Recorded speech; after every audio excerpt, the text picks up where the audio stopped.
Él es maestro en Derecho Constitucional por la Universidad Federico Villarreal y tiene un máster en Argumentación Jurídica por la Universidad de Alicante, España. Él además es doctor en Derecho por la Universidad Autónoma de Nuevo León en México y doctor en Ciencia Política por la Atlantic International University en Estados Unidos.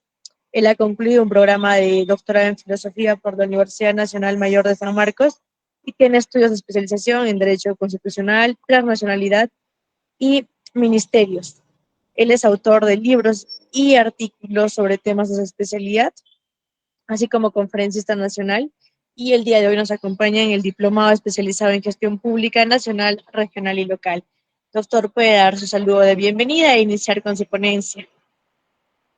Muchísimas gracias, doctora Almendra, por su presentación y, por supuesto, agradecer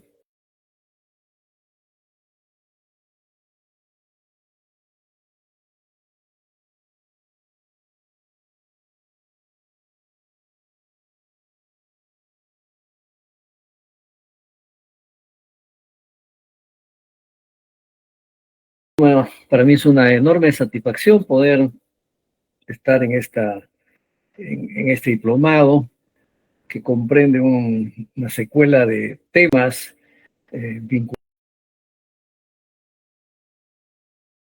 en el ámbito nacional, regional y local.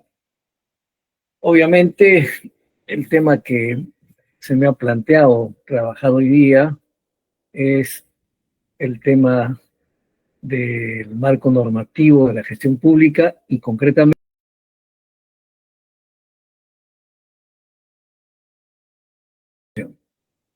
este es un tema que da para hablar no solamente horas, sino días, meses, y yo diría toda una vida. La vida del Estado republicano, porque ya este tema se planteó en los inicios de la República, en ese debate entre conservadores y liberales, entre federalistas y confederalistas, de tal forma que no es una novedad, es algo que está presente en la agenda de nuestro país desde hace ya más de 200 años, ¿no? Es decir, desde que se fundó nuestro Estado y, sin duda, todo Estado se formaliza en una constitución y en nuestra primera constitución ya se plantea no solamente un modelo de Estado, sino también una forma de gobierno y un sistema de gobierno. Explicar qué significa y qué relación existe entre cada uno de ellos. Entonces, el tema constitución y descentralización, repito, da para mucho. El solo hablar de la constitución es hablar de una teoría, es hablar de una doctrina. La constitución de por sí no te dice mucho, ¿no? La constitución puede ser un texto así pequeño que comprende un conjunto de artículos, pero ya visto desde otra dimensión, sin duda se constituye en el documento más importante de una sociedad organizada bajo la forma de Estado. Yo diría, resume ahí la voluntad de toda una colectividad. No, y esa voluntad se expresa en los objetivos que tiene el grupo humano, en los derechos y deberes de los miembros de esa comunidad, en el gobierno y las instituciones que son el soporte organizativo de esa comunidad eh, y que tiene que ver también con la estructura del Estado, de la sociedad. Asimismo, ahí se establece las garantías constitucionales, la reforma constitucional, en otras palabras, los aspectos fundamentales, las reglas fundamentales, los principios y valores fundamentales de una sociedad. De tal forma que no estamos hablando de cualquier cosa. Y más aún si hablamos de constitución y descentralización, con mayor razón. La descentralización es un modelo de gobierno. Nosotros, por ejemplo, reconocemos en la Constitución, como lo vamos a ver más adelante, el Perú es un gobierno unitario y descentralizado. Esto, a simple vista, es una fórmula de unas cuantas frases o palabras, pero que en realidad encierra mucha doctrina, mucha fundamentación, y además marca una pauta de diferenciación con otras formas de gobierno y con otros sistemas de gobierno. Entonces, la descentralización es también otro tema gravitante. Y claro, cuando hablamos en esta relación que existe y debe existir entre constitución y descentralización, debemos asumir cuál es el marco normativo constitucional que encuadra la descentralización en el Perú. ¿Cuáles son sus principios? ¿Cuáles son sus reglas? ¿Cuál es su estructura? Eh, eh, Además, ¿cuáles son las etapas? ¿Cuáles son sus órganos? Incluso sus autoridades. ¿Sí? Entonces, a eso se refiere cuando hablamos de la Constitución y descentralización. Desde luego, no pretendemos hacer un análisis histórico por factor tiempo. Y sin duda, la descentralización nos trae fundamentalmente o nos vincula fundamentalmente a la Constitución del 93, aunque ello no significa que aquí nace la descentralización y aquí concluye. La Constitución del 79 y otras constituciones del Perú ya hablan de la descentralización, incluso con mayor nitidez aparece el concepto de Estado unitario descentralizado en la Constitución de 1833, ¿sí? De forma que hay que ciertamente estar muy claros en este tema por su historia y por su vigencia, y además porque representa toda una aspiración del pueblo peruano. En, en los orígenes de la República Peruana, le decía hace un momento que había una densa discusión en cuál es el modelo de Estado que debería asumir el Perú. Y en esa discusión, obviamente, no aparecía el Estado unitario centralizado, que es un típico modelo francés que después se expandió en Europa y después fue ciertamente trasladado y acogido por muchos estados latinoamericanos. Lo cierto es que ese modelo no entra al debate, como que en apariencia estaba excluido, no era tomado en cuenta. Y más bien la discusión iba si asumir un modelo federado o un modelo confederado. ¿Cuál es la diferencia entre el modelo confederado y el modelo federado? Las diferencias son las siguientes. En un modelo federado, todos los estados tienen cierto grado de autonomía, tienen su propia constitución, pero también se sujetan a la constitución de toda la federación, ¿no? Es decir, si bien es cierto, cada unidad estadual o cada federación tiene su propia constitución, pero también tienen una constitución, por así decirlo, global, donde todos se sujetan a ella y de tal forma que las constituciones de cada unidad estadual no pueden entrar en conflicto con la constitución de la federación. Por otro lado, cada estado federado o unidad estadual tiene su, aparte de tener su constitución, tiene su propio parlamento, su propio poder judicial, su propia policía, en otras palabras, sus propios órganos de gobierno. ¿Sí? Pero respecto a la seguridad nacional, todos se someten a los mecanismos, instrumentos e instituciones del gobierno federal, es decir, de toda la federación. Ante la comunidad internacional, del mismo modo, es decir, todos los Estados miembros se sujetan a la política exterior del Estado federal, es decir, de toda la federación. Ese es propiamente un Estado federal y ese era el motivo por el cual algunos propugnaban dicho modelo.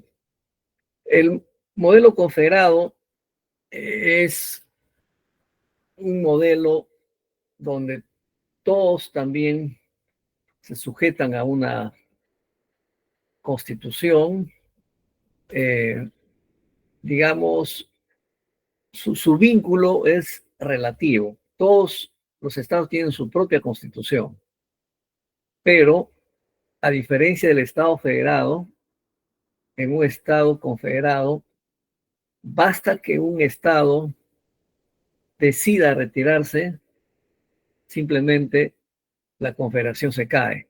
En un estado federado, probablemente sea fácil ingresar, pero para salir o retirarse necesita de la aprobación de todos los estados o de todas las unidades estaduales o federales.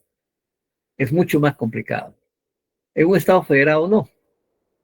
Perdón, en un estado confederado no. Basta que uno diga, me voy y se va y la federación se cae. La autonomía también de cada estado es notorio, ya que en el campo de la comunidad internacional, cada estado se hace valer por sí mismo y aparte también a través de la confederación. Es decir, hay dos formas de representar. A través de la confederación, es decir, hay un equipo diplomático para ello, pero también cada estado miembro de la confederación se hace representar por sí mismo. Entonces ahí hay una dualidad que tarde o temprano termina generando conflictos. En Perú hemos tenido una cooperación peruano-boliviana, se acordarán, ¿no? También al inicio de la República, que después cayó. Estados Unidos, cuando se constituyó como una comunidad de estados, originalmente fue un estado confederado y después con la Constitución de Filadelfia se constituyeron en un estado federado. Su constitución fue producto de un consenso entre todos los estados que se habían liberado de, en este caso, de Inglaterra, porque la primera constitución de ellos es la Constitución de Massachusetts, una constitución que sirvió como modelo para la futura Constitución de Filadelfia, que ya es propiamente una constitución que justifica y fundamenta un Estado federado. En América Latina hay varios estados federados, ¿no? Tenemos Argentina, Brasil, México. En México, en el tiempo de los gobiernos sucesivos que tuvo el PRI, no era propiamente un estado federado, ¿no? Porque era de por sí dado la naturaleza del régimen político y del gobierno y de los gobiernos del PRI, era, digamos, un modelo centralista. En la letra era federado, pero todos replicaban la constitución en ese entonces llamaba del Distrito Federal de México. Ahora es la Ciudad de México. Entonces, las unidades estaduales o todos los estados de México, los estados miembros de la federación, replicaban la constitución del Distrito Federal de México, ¿sí? Pero ya eso ha cambiado hoy por hoy. Ahora sí, por ejemplo, Monterrey tiene su propia constitución, Guadalajara, etcétera, etcétera, pero además todos están sujetos a la constitución del Estado federado, no confederado, sino federado de México, ¿sí? De México.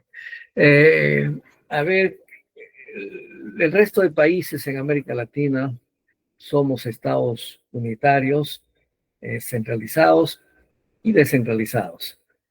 Nosotros siempre hemos luchado por ser un estado descentralizado, bajo la forma de estado unitario descentralizado.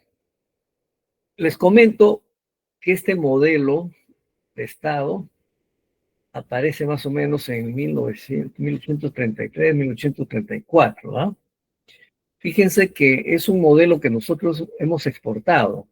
Es un modelo que nace en el Perú, en los inicios de la República, como les decía hace un momento, y que lamentablemente cada que se ha pretendido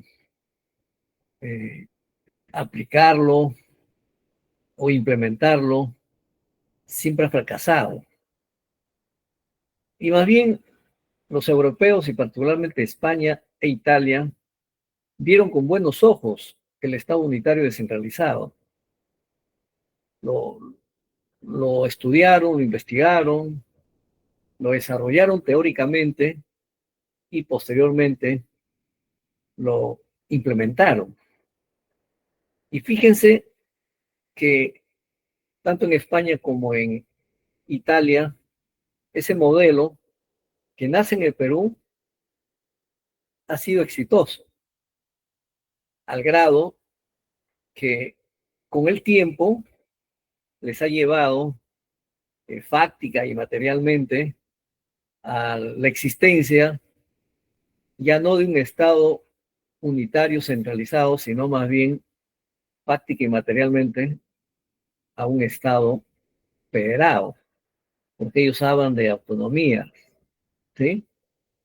Aunque constitucionalmente no lo reconocen con ese nombre de federado, pero en la práctica son unidades territoriales políticas bajo la forma de federaciones. Y en nuestro caso, ustedes saben que el gobierno del presidente Toledo hubo un referéndum donde fracasó también la consulta popular, los partidos de ese entonces de oposición, todos votaron contra la descentralización paradójicamente, ¿ya? Y de esta manera se cayó. El primer gobierno de Alan García también se pretendió implementar y también fracasó. Estamos ya en otro momento y debería ya haberse implementado a plenitud la descentralización, ¿no? Los gobiernos regionales, unitarios, regionales y descentralizados. Y lo que ocurre es que, si bien es cierto, ha habido descentralización, pero no bajo la forma de gobiernos regionales, sino bajo la forma de departamentos que en la práctica han adquirido la denominación de regiones. Pero el departamentalismo está muy arraigado en la tradición de los peruanos. Esto tiene que ver también con un tema de identidad. tiene que ver con tradiciones, con prácticas, tiene que ver también con el vínculo territorial, ¿sí? De tal forma que no es fácil pasar de una forma de organización a otra. Y fíjense, la idea original de la descentralización era tener grandes unidades geopolíticas y económicas que incorporen más de dos departamentos, ¿no? Y de esta manera, esta unidad geopolítica y económica pueda ser sostenible en el tiempo y que todos se complementen y como tal puedan desarrollarse, ¿ya? Pero resulta que esto no ha ocurrido, porque si bien es cierto, ha habido transferencias de competencias y de facultades del gobierno nacional a los gobiernos regionales y quedando pendiente más bien la transferencia eh, a plenitud de los gobiernos regionales a los gobiernos locales. Entonces, ¿cuál es aquí lo sintomático? Que, si bien es cierto, ha habido esta transferencia de recursos, facultades, pero se ha hecho en el marco de, de las unidades territoriales existentes, ¿no? Es decir, de los departamentos. Solo que el departamento ha pasado a llamarse región. Claro, no es el departamento, no es la región que teníamos cuando era departamento. Los departamentos respondían a un estado unitario centralizado, que es nuestra tradición, digamos, histórica, y que nos ha costado romper ese vínculo umbilical, digamos, con el gobierno unitario descentralizado. En esta etapa se ha logrado, pero ¿qué es lo que ha ocurrido?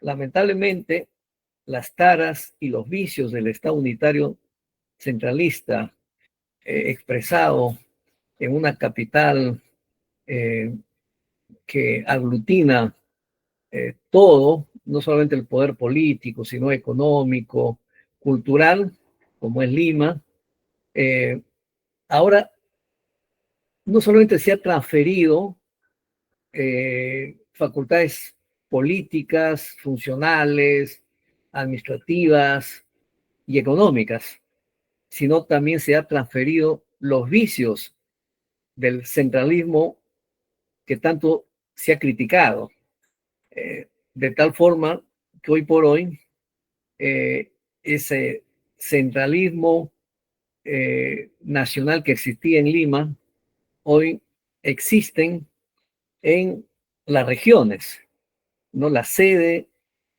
de la región es el que capitaliza y centraliza todo. Y además está presente el burocratismo, está presente el populismo, está presente también los vicios que tiene el centralismo, como es la corrupción, ¿ya? Entonces, esas cosas lamentablemente se han replicado. Y entonces, la estructura del Estado se ha vuelto y sigue siendo pesada. Es decir, esa agilidad que queríamos eh, como Estado unitario descentralizado para desmarcarse del Estado unitario centralizado que históricamente lo hemos tenido, todavía no se ve de todo. Hay cierta frustración, digamos, en la población de las regiones, porque todavía siguen tocando las puertas de los ministerios, del Parlamento, porque aquí sigue, de alguna manera, el poder político, donde se deciden incluso el presupuesto nacional y las consideraciones para la asignación presupuestal no siempre va por el lado técnico y en una lógica de distribución justa, ¿no? Y equitativa, sino más bien por favoritismo político. Y eso ha hecho que el proceso se frustre de alguna manera, ¿no? Pero no todo está perdido, obviamente, porque si nosotros comparamos entre el Estado unitario centralizado que hemos tenido hasta hace poco y el Estado unitario descentralizado que todavía sigue en marcha, algo se ha avanzado, algo se ha caminado.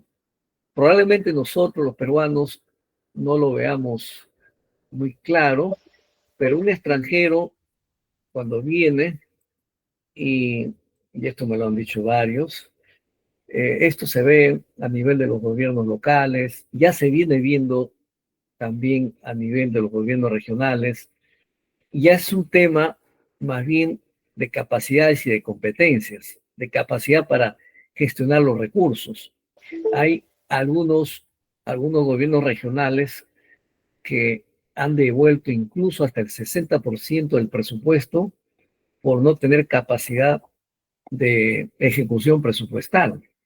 Ahora esa brecha ha bajado a 40%, pero igual sigue siendo mucho, porque es plata que se devuelve.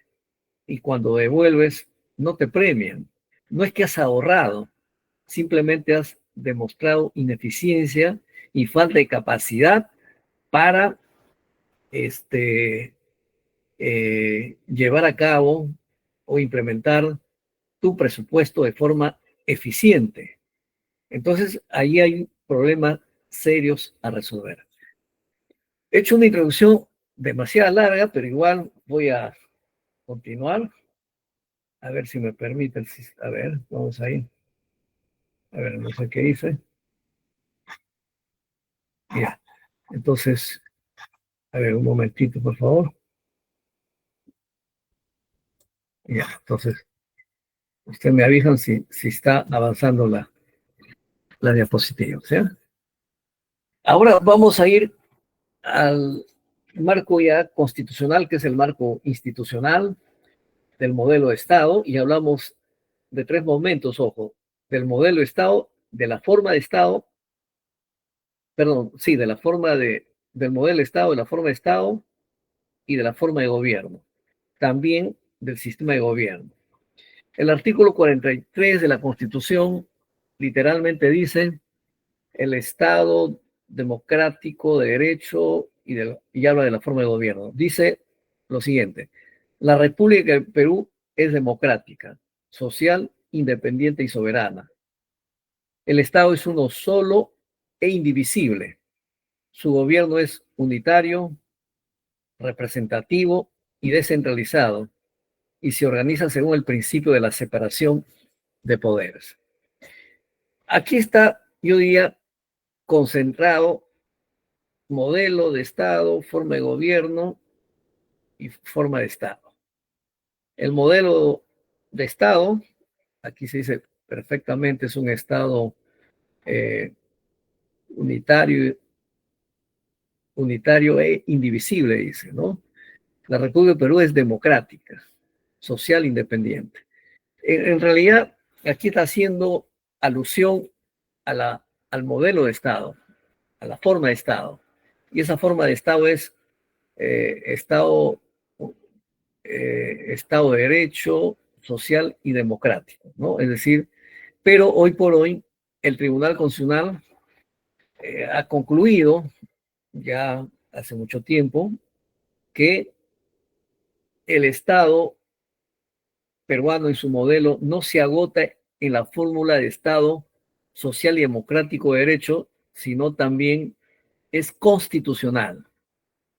Es decir, la fórmula completa sería Estado constitucional, social y democrático de derecho. ¿Qué significa eso? De que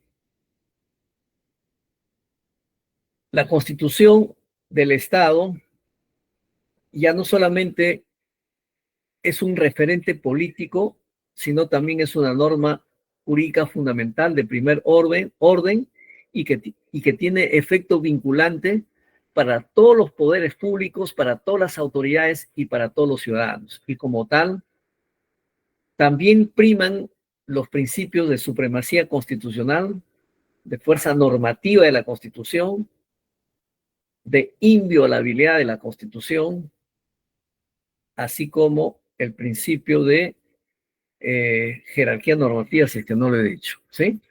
Entonces, este modelo, al estar recogido en la Constitución, no es una simple declaración, sino que todo el Estado se estructura según sus fundamentos, principios, valores y reglas. Es decir, el Estado está reconocido en la Constitución y además para ese Estado la Constitución es la norma fundamental del sistema político y jurídico, es la fuente de fuentes del sistema político y jurídico. Eso es lo primero. Lo segundo, se habla que es un Estado social también. Y si hablamos de un Estado social, significa que se regula también bajo el principio de solidaridad y de subsidiariedad, así como el de justicia social. Y como tal, el Estado en el diseño, implementación y evaluación de las políticas públicas debe responder a estos principios, dando prioridad a los sectores que están en una situación de necesidad, que están en una situación de vulnerabilidad y que deben recurrir o debe el Estado recurrir y la sociedad a ellos a fin de acogerlos temporalmente hasta que salgan de la situación en que se encuentran. ¿Ya? Es democrático porque no solamente asume un gobierno representativo, sino también un gobierno donde existe participación activa de la ciudadanía a través de los mecanismos de control directo al poder, como son la revocatoria, remoción de autoridades, la rendición de cuentas, el referéndum, asimismo, la iniciativa legislativa, la iniciativa de reforma constitucional, entre otros. Es decir, cuando se habla ya de un Estado democrático, la democracia representativa se complementa con la democracia directa y semidirecta. Y también se habla, obviamente, de un Estado de Derecho. Y ese Estado de Derecho, ¿qué significa? Que es una sociedad inspirada en el respeto de los derechos y libertades fundamentales, en el respeto de la dignidad humana, ¿no? Por eso es que, sin desconocer la condición política de la sociedad, por tener interés común, sin embargo, esa sociedad política se inspira en la sociedad de derechos. Y esa sociedad de derechos parte de la idea de reconocer que cada ciudadano es una persona libre, ¿no? En sus proyectos de vida, pero en el marco de reglas mínimas preestablecidas que deben estar reconocidas en la Constitución y en las leyes de desarrollo constitucional. ¿Sí? Entonces, aquí tenemos lo primero. Entonces, el Estado peruano es un Estado social y democrático, un Estado constitucional, social y democrático de derecho. El Estado dice es unitario e indivisible. O sea, nos quedamos en la fórmula del Estado unitario. Ya estamos hablando de las formas de Estado desde el punto de vista jurídico. Hay estados unitarios y hay estados compuestos. Los estados unitarios se dividen en estados unitarios centralizados y los estados unitarios descentralizados. Repito, el modelo del Estado unitario descentralizado se gesta en el Perú. Nosotros somos creadores y portadores de este modelo que lamentablemente en el Perú todavía no, no se ha consolidado. Todo, por lo contrario, en Europa, hoy por hoy, es, sin lugar a dudas, un modelo exitoso que tanto a España como a Italia ya les ha llevado, digamos, a su realización, dando el paso siguiente, que en la práctica son modelos federados. Del mismo modo, nos dice, su gobierno es unitario, representativo y descentralizado. ¿Ya? Y se organiza según el principio de la separación de poderes. Es propiamente un Estado democrático republicano, ¿no? Porque pueden haber estados democráticos no republicanos, ¿no? De monarquía constitucional o de monarquía parlamentaria, que son democráticos y que son Estado también de derechos. Pero en el caso nuestro es un Estado de derecho republicano y democrático a la vez. Y se afianza la fórmula de la separación de poderes justamente para reafirmar la naturaleza republicana del poder. ¿Por qué? Porque se elige a un presidente, se eligen a representantes del poder legislativo y además existe un poder judicial como órgano autónomo, pero también hoy, con el tiempo, se han creado nuevos órganos y nuevos poderes autónomos, como el Ministerio Público, hablo ya del Perú, como la Defensoría del Pueblo, como el Banco Central de Reserva del Perú, como el Jurado Nacional de Elecciones, como la OMPE, la RENIEC, como la Junta Nacional de Justicia, ¿no? Etcétera. Entonces, para que vean que también las, los modelos van respondiendo a las demandas y necesidades de las sociedades contemporáneas. Y de ser una fórmula de tres poderes, hoy podemos hablar de una fórmula de más de tres poderes. Y dependiendo ya de la tradición, de las demandas y exigencias de cada sociedad. Aquí tenemos, en síntesis, el modelo del Estado peruano, ¿no? Estado constitucional, social y democrático de derecho. La forma de Estado, entonces, es unitario y descentralizado. La forma de gobierno, democrático, representativo y participativo. Y esto se consagra, de alguna manera, en este organigrama, donde tenemos el Poder Legislativo, Poder Ejecutivo, Poder Judicial, órganos constitucionales autónomos, y los gobiernos regionales y locales deben estar abajo porque no representan el gobierno nacional, más bien todos estos representan al gobierno nacional y después viene el gobierno regional que estaría por debajo del gobierno nacional y después vienen los gobiernos locales. ¿Okay? Es decir, entraría el gobierno regional y local en una estructura, yo diría, vertical.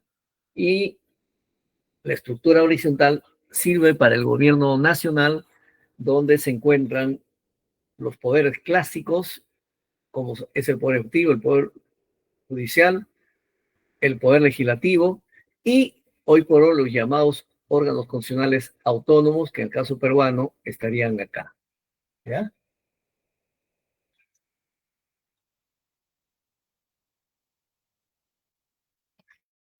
A ver, ¿qué tenemos acá? El Perú, antes de la descentralización, ciertamente hubo una descentralización que ha trabado el desarrollo de nuestros departamentos, provincias y distritos, ¿no? Y esto ha hecho que el Perú tenga un desarrollo desigual. Y, y si nos comparamos con otros países de América Latina, vamos a ver que en el Perú hay una única gran ciudad que es Lima y el resto de ciudades son ciudades intermedias. En Argentina tú ves ciudades del mismo estatus, dimensión y poder. Eso lo puedes encontrar también en Bolivia, lo puedes encontrar en México, lo puedes encontrar en Brasil, en Ecuador y creo que dije, incluso en Bolivia, fíjense, en Chile también. En Perú recién estamos rompiendo ese maleficio y logrando de alguna manera que algunas regiones se empiecen ya a despegar. Podrían estar mejor, porque como le digo, todavía mantenemos los vicios del Estado centralista en las regiones. El clientelismo, el caciquismo, ahora hay nuevos dueños en las regiones, muchos de ellos ex autoridades regionales, otros al haber tenido la ventaja, la suerte, entre comillas, de haber hecho negocios con el Estado a través de los gobiernos locales o municipales. Y ahí han ido apareciendo nuevos ricos y nuevos dueños de, de las regiones. Esos males del centralismo limeño, repito, lamentablemente se están replicando también hoy por hoy en las regiones. Esto yo no lo digo, es una queja permanente y constante de los propios ciudadanos de las regiones. Y yo el año 2016, cuando estuve de jefe de la oficina de descentralización del Ministerio de Trabajo, me acuerdo que ya se había transferido a muchos gobiernos regionales estas facultades y atribuciones de este ministerio o de este sector a los gobiernos regionales y como tal crearon las oficinas eh, de trabajo en cada gobierno regional. Y me acuerdo que algunos sindicatos, algunos mineros nos venían a suplicar que regresemos al sistema anterior porque lamentablemente no hay eficiencia en el manejo de los gobiernos regionales y particularmente me lo dijeron literalmente que lejos de mejorar las cosas han empeorado. Obviamente era el inicio de ese proceso, entiendo que han habido muchos problemas, es muy probable que muchos de esos problemas ya se han solucionado, pero así empezó el proceso, es decir, resistirse al cambio, pero también aparecieron nuevos problemas y nuevas dificultades y como tal nuevos desafíos. ¿Y qué había ocurrido? Que estos mineros decían, mira, lo que ocurre es que Sunafil de acá de la zona y el Ministerio de Trabajo, perdón, no está haciendo la supervisión que debería hacer, porque es claro que el director tiene en las empresas mineras familiares y que están más preocupados en sus intereses familiares, personales, de grupo, etcétera. Ya esas cosas aparecieron en el proceso.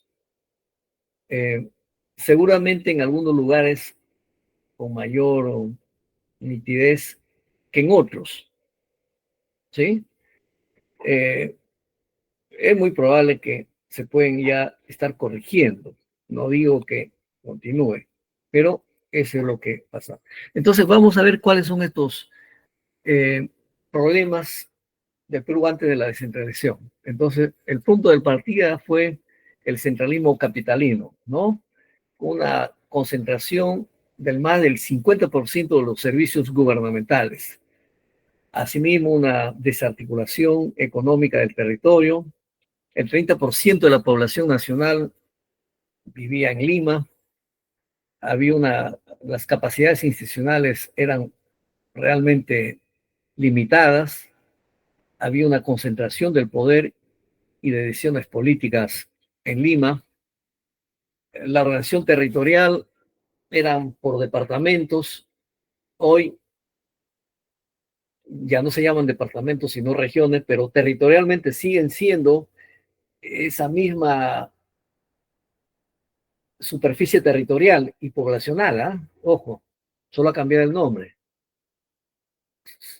porque las regiones están pensadas como unidades macro-regionales, lo que hoy se aspira a las macro-regiones, ¿no?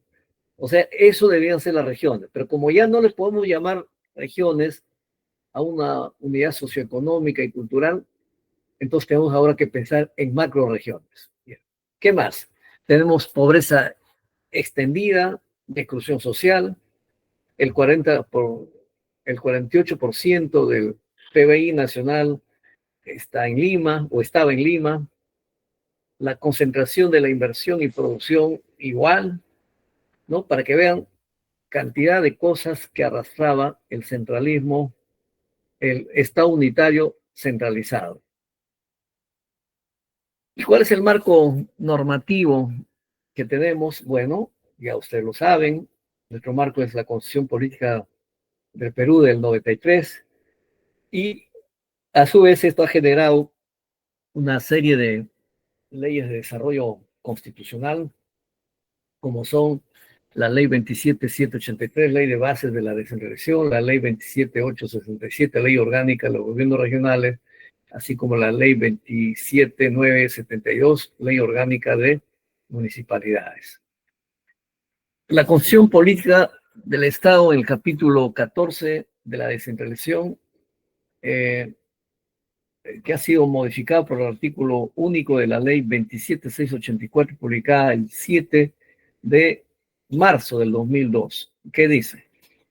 Lo siguiente, el artículo 188. La descentralización es una forma de organización democrática y constituye una política permanente del Estado. Repito, un momentito, por favor.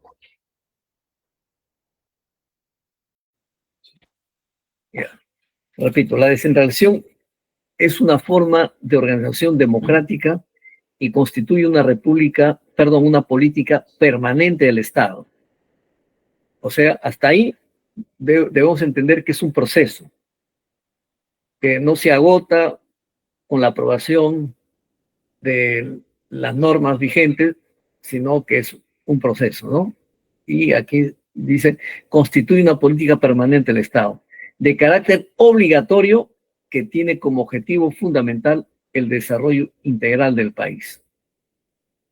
El proceso de descentralización se realiza por etapas, en forma progresiva y ordenada conforme a criterios que permitan una adecuada asignación de competencias y transferencias de recursos del gobierno nacional hacia los gobiernos regionales y locales. Los poderes del Estado y los organismos autónomos, así como el presupuesto de la República, se descentralizan de acuerdo a ley. Por su parte, el artículo 189 dice lo siguiente. El territorio de la República está integrado por regiones, departamentos, provincias y distritos, en cuyas circunscripciones se constituye y organiza el gobierno a nivel nacional, regional y local, en los términos que establece la Constitución y la ley, preservando la unidad e integridad del Estado y de la nación. El ámbito del nivel regional de gobierno son las regiones y departamentos. Repito, el ámbito del nivel regional de gobierno son las regiones y departamentos. El ámbito del nivel local de gobierno son las provincias, distritos y los centros poblados. Y vamos, aquí hay más cosas, obviamente, que se pueden seguir revisando. Y, perdón un momentito, acá tengo la Constitución también en la mano. A ver, vamos a ver.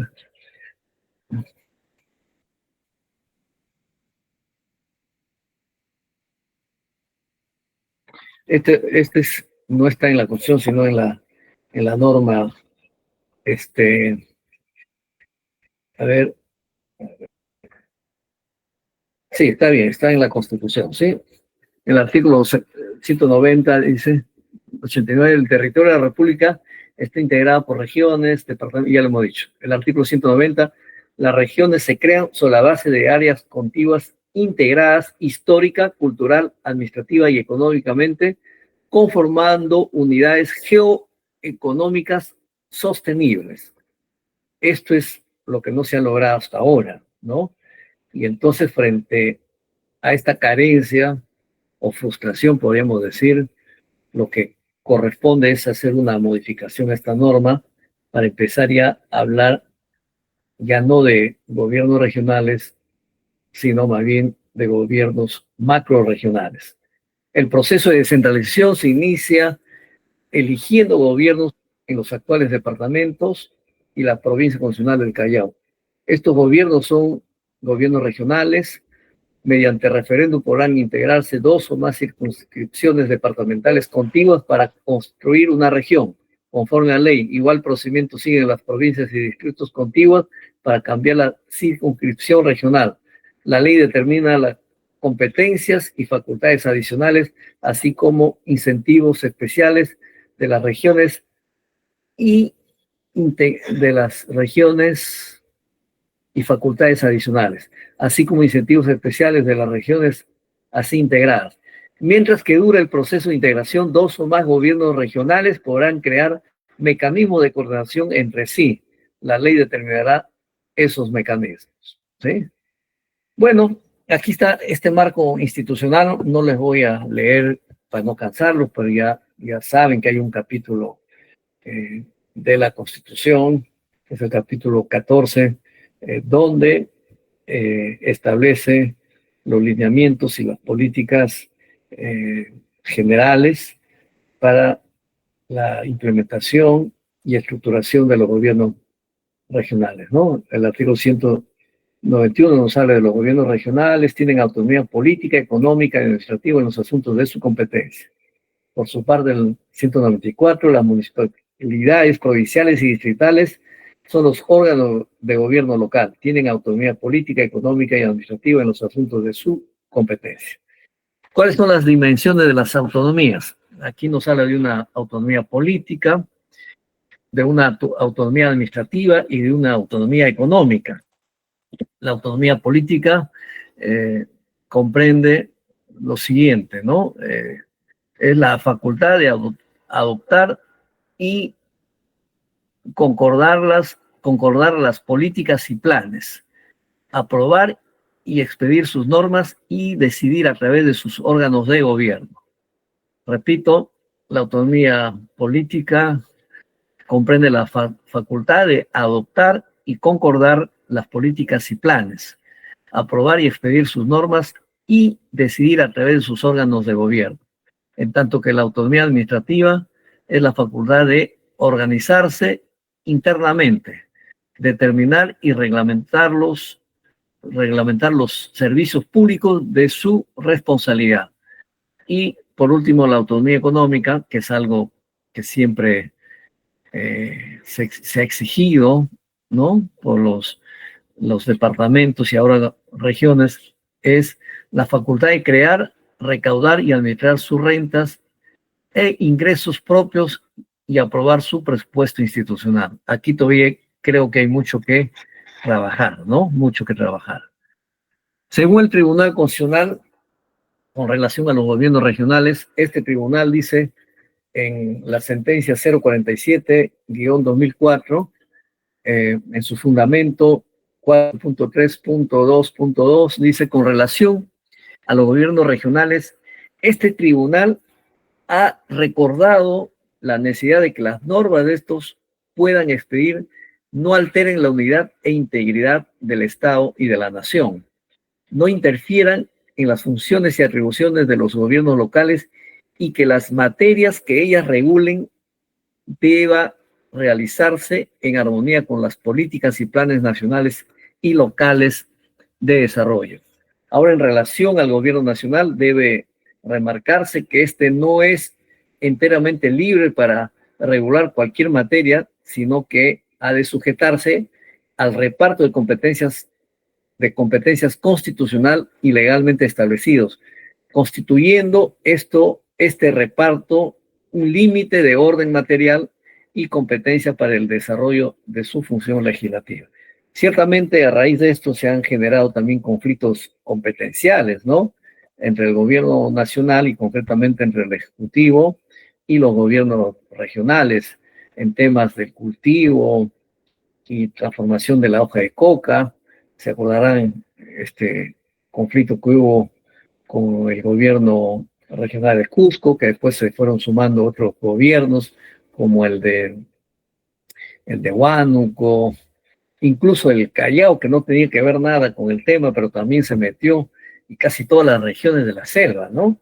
Entonces, al final, si bien es cierto, algunos querían llevarlo por el lado de promover una demanda de inconstitucionalidad, al final lo que primó fue la demanda competencial, donde el tribunal le dio la razón al Poder Ejecutivo para efectos de que regule las políticas nacional y la seguridad nacional, y como tal, estas facultades no lo puede hacer un gobierno regional y mucho menos extenderse a otros gobiernos regionales, ¿no?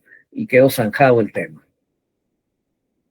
Asimismo, el tribunal, en otra sentencia, dice: la autonomía concedida a los gobiernos municipales les permite desenvolverse con plena libertad en los aspectos administrativos, económicos y políticos. La misma no supone autarquía funcional al extremo de que alguna de sus competencias pueda desprenderse, pueda desprenderse desvinculándose, será ya, parcial o total del sistema político o del propio orden jurídico en el que se encuentra inmerso cada gobierno local. Claro, esta autonomía no es una autonomía absoluta, sino relativa, ya, porque está suscrito en el marco de un Estado unitario descentralizado, de tal forma que hay competencias que le corresponden al gobierno nacional, y que lo que haga un gobierno regional o local lo hace con los límites que establece la Constitución y la ley. A eso se refiere, ¿no?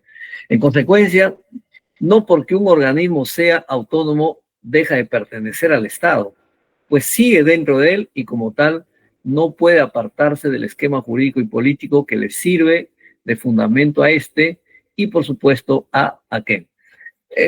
Entonces, incluso yo diría en los gobiernos federados, ¿ya? Yo más adelante voy a hacer llegar mi postura sobre el gobierno federado. Desde mi perspectiva, para el Perú sería lo ideal y la salida frente a la situación en que nos encontramos, ¿no? Pero bueno, es otro tema a conversar. El proceso y las políticas nacionales en materia de descentralización. Bueno, ustedes sabrán que hay un acuerdo nacional que funciona según el interés y la importancia que le dé cada gobierno que llega. El actual gobierno prácticamente se ha olvidado, solamente recurre al acuerdo nacional para tomarse las fotos, ¿no? Más no para llevar adelante la implementación de cada acuerdo y de cada política, desde luego, y también para la evaluación. Se han olvidado, digamos, de esta parte. Pero bueno, ¿qué comprende? Ojo, no hay que olvidar que las políticas nacionales establecidas en el acuerdo nacional, que son 31, también se desprenden de la Constitución, porque las grandes políticas nacionales, los grandes lineamientos nacionales, yo diría, están en la Constitución. De tal forma que el acuerdo nacional no son sino un desarrollo, ¿no?, de las políticas prioritarias y fundamentales establecidos en la Constitución. Son una especie, por así decirlo, así como hablamos del punto de vista normativo y constitucional, hablamos de leyes de desarrollo constitucional. Incluso hablamos de constituciones materiales, ¿no? Cuando nos referimos también a las normas o leyes de desarrollo constitucional, como la ley orgánica del Poder Judicial, del Tribunal Constitucional y de todos los órganos autónomos, ¿no? Igual, acá el Acuerdo Nacional, hablando ya desde el punto de vista de políticas públicas, sin duda, son políticas que se desprenden de la Constitución, ¿no? Son, por así decirlo, políticas de desarrollo constitucional. No norma de desarrollo constitucional, sino políticas de desarrollo constitucional, porque su fundamento se encuentra en la Constitución. No puede estar desligada de la Constitución, no puede estar apartado de la Constitución, no puede entrar en conflicto con la Constitución. Entonces tenemos 31 políticas nacionales. La octava política de Estado habla de la descentralización política, económica y administrativa para propiciar el desarrollo integral, armónico y sostenido del Perú. ¿De dónde nace esta política, la octava política? De la Constitución. Y es desarrollado por el decreto 0.27-2007 PCM, que define las políticas nacionales de obligatorio cumplimiento para las entidades del gobierno nacional. Y en materia de descentralización, las supervisa la Secretaría de Descentralización. Aquí hay una línea de tiempo de los antecedentes de la descentralización, ¿no? En 1988 hay la aprobación de la primera ley de bases de la descentralización. En 1990, la transferencia de funciones de personal y de bienes en 1992, intervención de los gobiernos regionales y creación de la CETAR en 1993, aprobación de la Constitución del Perú, la vigente, en 1998, aprobación de la Ley Marco de la Descentralización. Etapa de procesos de acreditación. Aquí tenemos varios momentos, esto continúa desde luego, falta actualizar.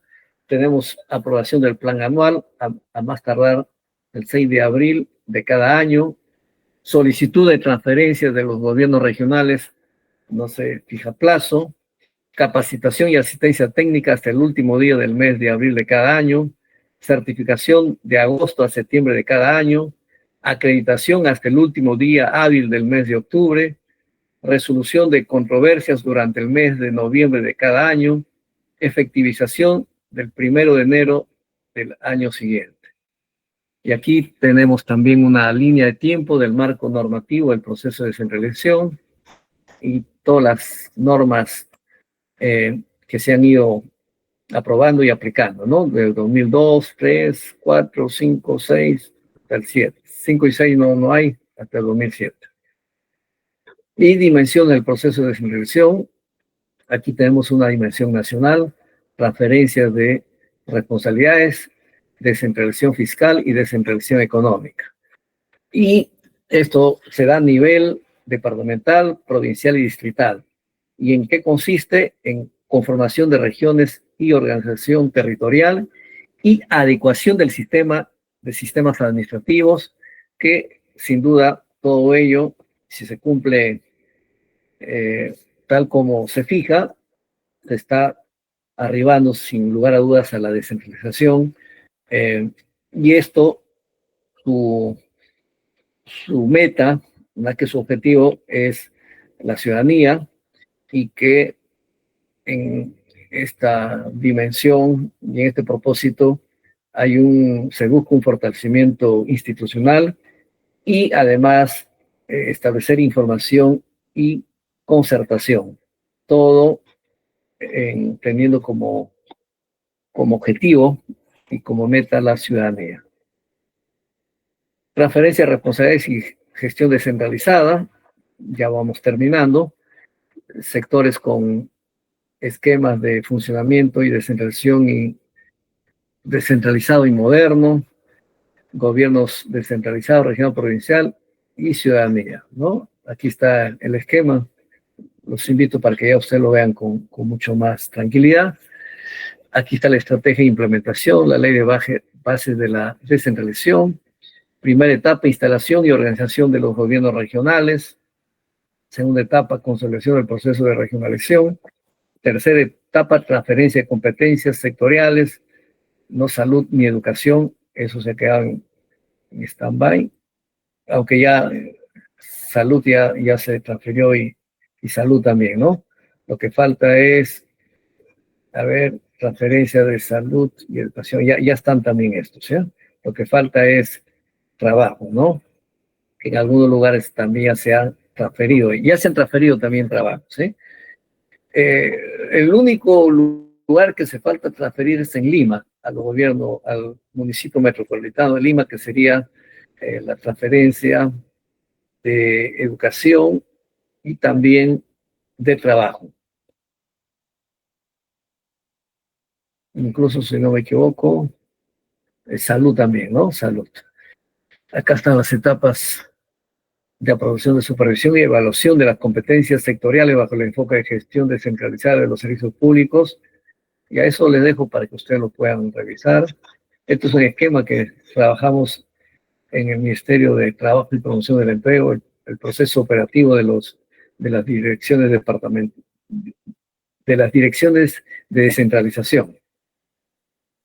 Y acá están las oficinas de desarrollo de las oficinas de descentralización a nivel del Ministerio de Trabajo, ¿no? Ya. Bueno, aquí nos vamos a quedar, lamentablemente por factor tiempo. Es muy probable que tengan algunas preguntas. Yo encantado de poderles contestar y espero haber cubierto, no del todo, sino en parte sus expectativas. Muchas gracias. Les quedo a la orden de ustedes, a sus preguntas. Vamos a dejar la presentación. Listo. ¿Alguna pregunta? Le voy a ir al chat para ver si hay preguntas.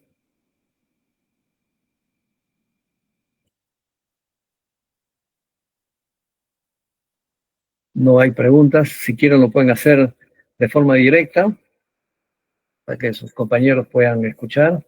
Adelante. Ya. Si no tienen preguntas de forma directa, lo pueden hacer por el chat. Y si no se animan a hacerlo ahora, lo pueden escribir a través de mi correo, lo pueden hacer llegar por WhatsApp también a los encargados del diplomado. Sí, ahí está.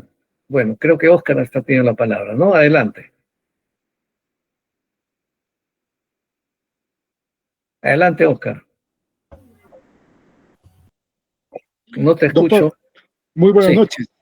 Buenas noches. ¿Me escucha? ¿Me escucha? Sí, claro que sí, adelante.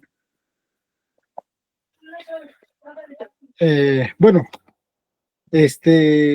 buenas noches con todos. Mi pregunta es el siguiente. Usted ha estado relatando en su exposición los vicios del Estado, de la República, ¿no? De nuestro país, indicando que estos vicios son el populismo, la corrupción, el clientelismo, el caciquismo y, bueno, y otros vicios más, ¿no? Por mencionar. También ha mencionado de que usted parece que es partidario, vamos a decir, de un Estado federado, ¿no? Entonces, tomando en cuenta estos vicios, y quizá esta posición suya respecto a la forma de Estado de nuestro país, sería bueno quizá que también nos ilustre sobre el tema de la Asamblea Constituyente, ¿no? Porque parece que estos tiempos modernos exigen que este tema de la Asamblea Constituyente se toque, ¿no? Y que producto, vamos a decir, de este tema es que hace poco el país ha vivido un acontecimiento no para el agrado de nuestro país, ¿no? Entonces, esa es la pregunta en concreto, ¿no? Necesitamos un nuevo pacto social, una nueva constitución en vista de que prácticamente este Estado contiene o tiene muchos vicios que hacen que nuestro país sea un país tercermundista, ¿no? Entonces, esa era mi intervención, doctor. Gracias por escucharme. De nada, estimado colega Oscar Roque Guamaní.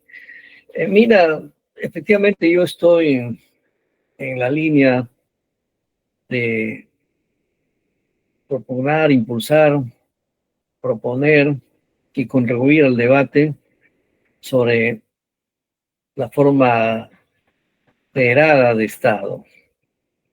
Sé que muchos tienen temor a conversar y discutir este tema porque creen que como va el Perú, eso puede desembocar en una nueva fracturación del Perú o desmembramiento de vastos territorios del Perú.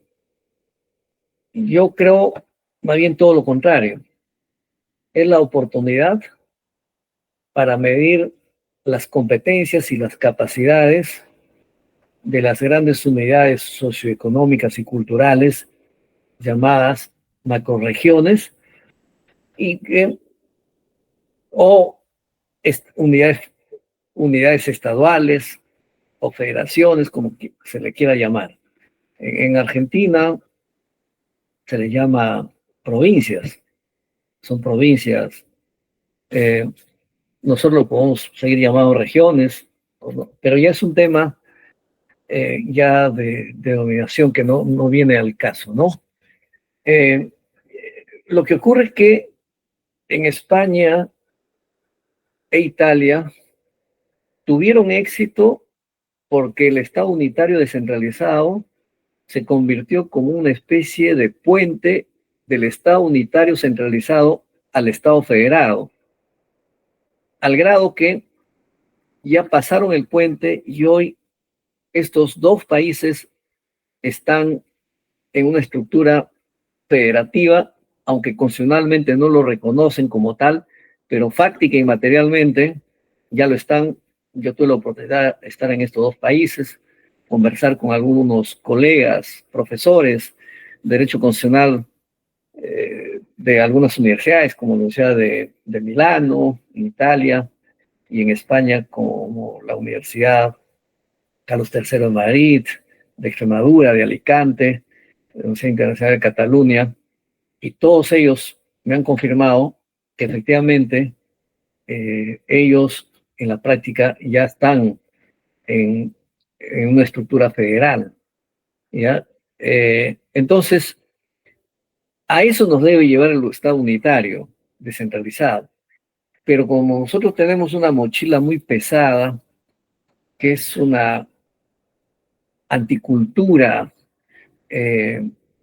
arraigada, que nos jala y nos detiene, que tiene que ver con estos males que les mencioné hace un momento, no va a ser fácil sacudirse.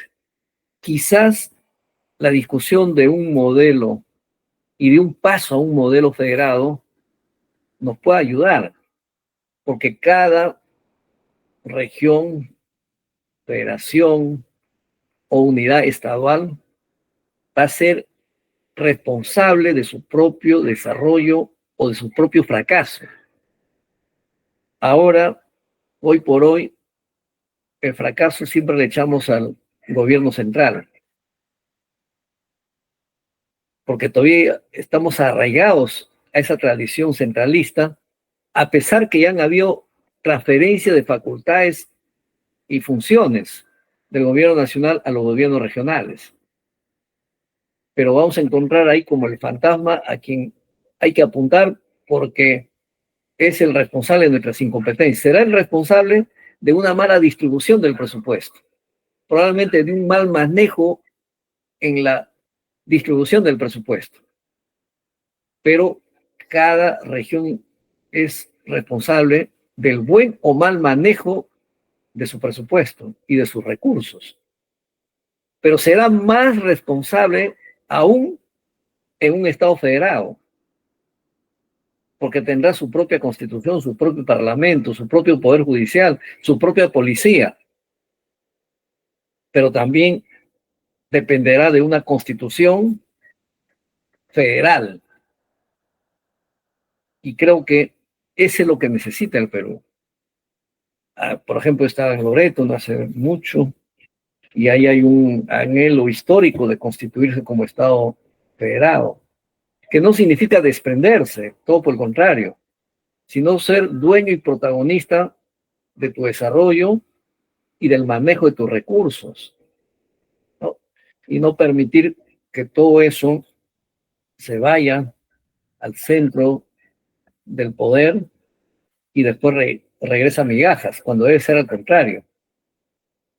Lo fuerte debe quedar en cada región o federación y lo poco debe ir para hacer un fondo no nacional para atender aquellas regiones o localidades donde tengan problemas serios de extrema necesidad, para compensar, digamos, y equilibrar. Pero aquí ocurre todo lo contrario. Y cuando regresa, en el camino se queda gran parte de esos recursos por temas de la corrupción y por la burocracia y por el clientelismo y todas esas cosas que ya está por demás decirlo, ¿no? Entonces, ahora, respecto al tema de la constituyente, claro, si hablamos ya de un Estado federado, eso hay que hacer una reforma constitucional o hay que hablar de una nueva constitución. Yo tengo este libro que hace poco lo he publicado y que lo he presentado incluso en nuestro colegio de abogados del Cusco, en nuestro ilustre colegio de abogados del Cusco. Digo nuestro porque me siento también parte de este gremio, por las consideraciones que han tenido conmigo. Aquí yo tengo un capítulo donde hablo de estos dos temas que me dices, ¿no? El libro se llama Teoría y Práctica de la Democracia, Problemas y Desafíos Contemporáneos. Hay un capítulo referido al debate contemporáneo. Y ahí decimos, a ver, a propósito del bicentenario de nuestra independencia, ¿es factible una nueva constitución política para el Perú? Está en la página 231. Y esto ha sido publicado también en un libro colectivo que publicó el Tribunal Constitucional a propósito del Bicentenario del Perú. Y está también mi libro, ¿ya? Y además hay un tema referido también a la Asamblea Constituyente. Ahorita les voy a decir algunos desafíos, los derechos fundamentales.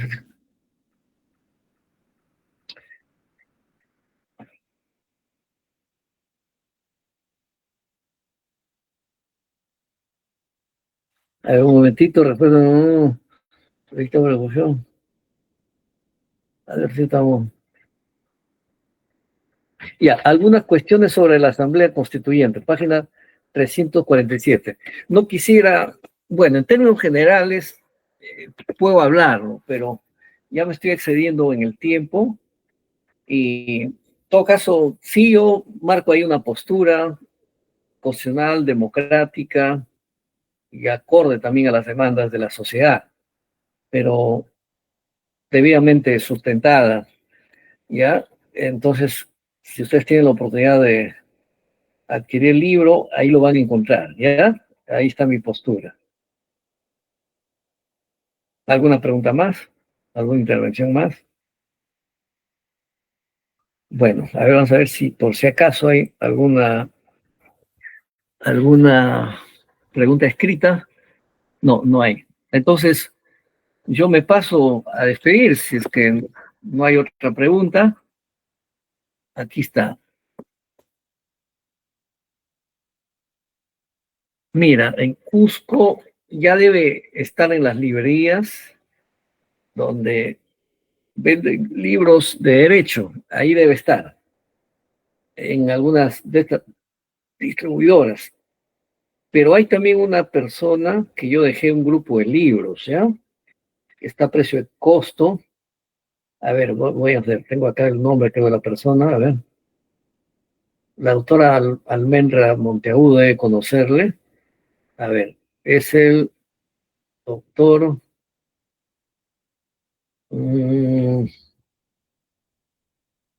ver, debe ser José Luis Loaiza debe ser. A ver, un momentito.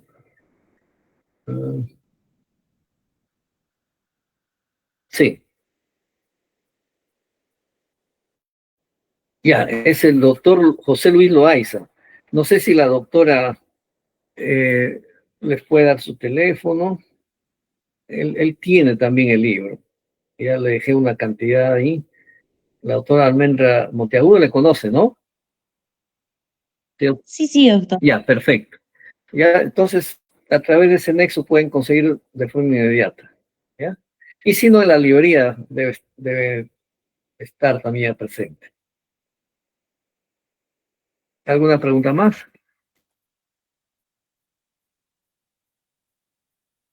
Ya. Ahora sí paso a despedirme entonces. Muchas gracias por su atención. Nos vemos en una próxima ocasión o oportunidad. Soy también autor del libro Derecho Procesal Constitucional, Teoría y Práctica Procesal, que es un libro también que con edición agotada. No lo tengo, creo que lo tengo por acá. Es este libro. Ahí están todos las garantías, los procesos constitucionales de forma muy pedagógica y además todos los principios, valores, principios procesales del proceso. Primero, valores, principios y reglas constitucionales del proceso y del procedimiento, aparte de cada uno de los procesos constitucionales, ¿no? Su estructura, competencia y todo lo que comprende cada proceso, ¿ya? Bueno, ahora sí paso a retirarme. Buenas noches y gracias por su atención. Y sobre todo al señor decano, a la doctora Almendra y a cada uno de ustedes por haber tenido la paciencia de escucharme, ¿ya? Y hasta una nueva ocasión. Gracias, nos vemos.